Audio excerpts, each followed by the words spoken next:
Just asking questions. I don't have to show you evidence that something terrible is happening. I don't have to tell you who the problem is. Wink, wink. Let me tell you something about just asking questions for a second. Just asking questions is a game for children. There's a window of ideas we accept. So we accept ideas between here and here. And anything outside of that window, well, you're fireable. That's censorship. What? Yeah. Say what you want about Candace. Yeah. She's not afraid of nobody. She will say whatever the fuck she wants to say. She will debate any single person. She'll go out there and do it, right? Ben Shapiro is debating college kids. Yeah. Let's just be honest. Ben Shapiro versus Candace Owens, eh? Well, this is going to be interesting. Candace Owens has really been shaking Ben Shapiro's cage hard. This is either going to be the debate of the year or an utter shit show. Let's take a look at the Andrew Schultz clip that sparked this whole situation. There's a great interview where Ben is justifying why he fired Candace. Yeah. And the one with Ruben? Yes. I saw you this week on Piers Morgan. He asked you repeatedly about Candace.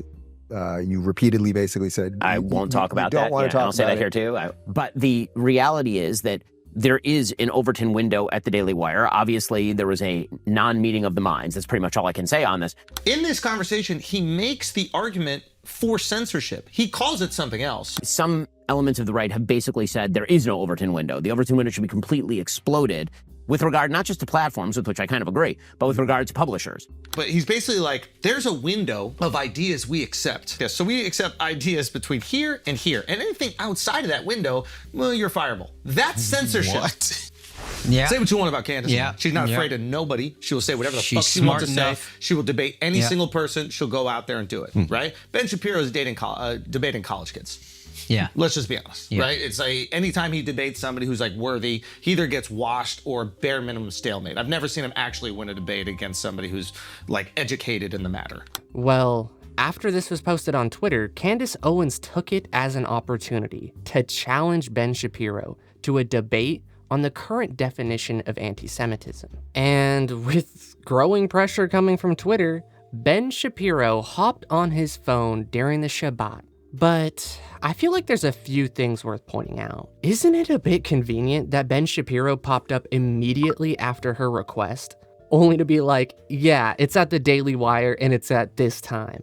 Like, bruh, you're getting a bit ahead of yourself, aren't you? Sure, she wants to debate you, but do you really expect her to be so ready to make your network more money and to conduct a debate in quite literally hostile territory? Then you have Jeremy over there acting like any hesitation is just her backing out. It's almost like you want everyone to hate everybody at your network. You guys are horrible at making yourself seem likable. Like, I've said this in the past, I don't really trust Candace Owens, but I'm having no problem taking her side in this situation because big bad debater Ben Shapiro would prefer if people were just not allowed to ask questions about this situation at all. You've blamed society, you don't have an answer. So it must be a conspiracy. There must be some sort, and you're just asking questions. You don't know, right? This is the game that is played by so many corrupt commentators, just asking questions. I don't have to show you evidence that something terrible is happening. I don't have to actually demonstrate how the thing is happening. I don't have to tell you who the problem is. Wink, wink. But I can just tell you right now that there is a problem. But even, and if I'm asked about it, hey, I'm just asking questions. Now, let me tell you something about just asking questions for a second. Just asking questions is a game for children. You know, I'm not really sure what planet the Daily Wire is based out of, but that can't be a good look anywhere, I imagine. Mr. Debate Me Bro thinks this subject is strictly off limits. Coward. You would expect a master debater such as yourself to say something like everything should be questioned in the battlefield of ideas or some shit, which I would agree with. But no, you take the coward's route. But honestly, is that any sort of surprise? He has been running from this conversation for a while now. I saw you this week on Piers Morgan. He asked you repeatedly about Candace. You repeatedly basically said, I won't talk about that. Don't want to talk I'll say that here too. Was she fired or did she leave of her own volition? I'm not going to speak to this topic, Piers. At all? At all. You can't give me any insight into why she departed? No hints, no nothing. I'm not going to speak to this. Can I ask why? I mean, you can ask. No, I'm not. You can ask why you don't want to say anything. Again, you can ask. You know, it's really funny that he's talking to people before interviews, being like, no questions about Candace Owens. She really shook that cage of yours, didn't she? All these backroom conversations really make me think that Crowder was right when he said the Daily Wire was in cooperation with big tech.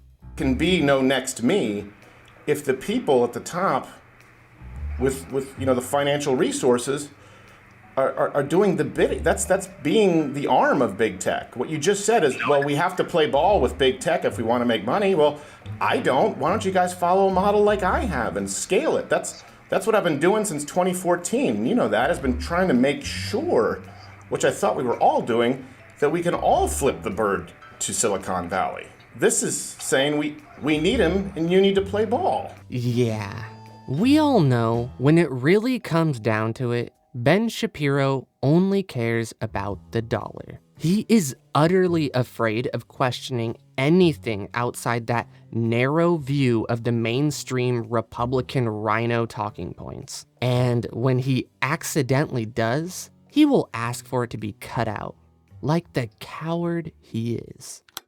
We are indeed done here today. I have an appointment I gotta get to. Thank you guys, it's great to see you, and I will see you here next time. One thing on that episode, I said pansexual, pansexualism is weird. Can we just cut that? That'd be great.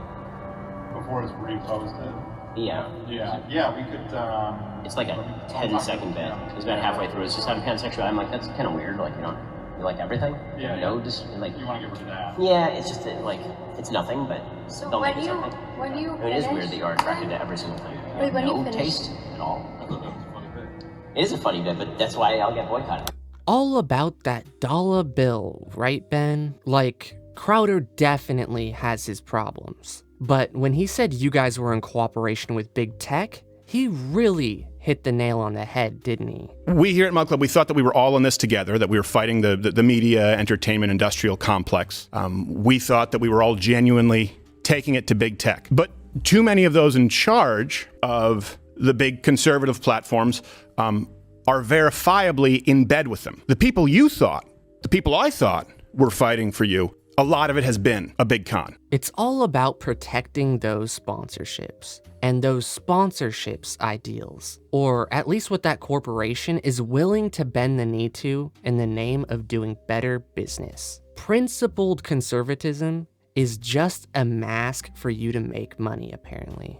But honestly, should that be a surprise to any of us?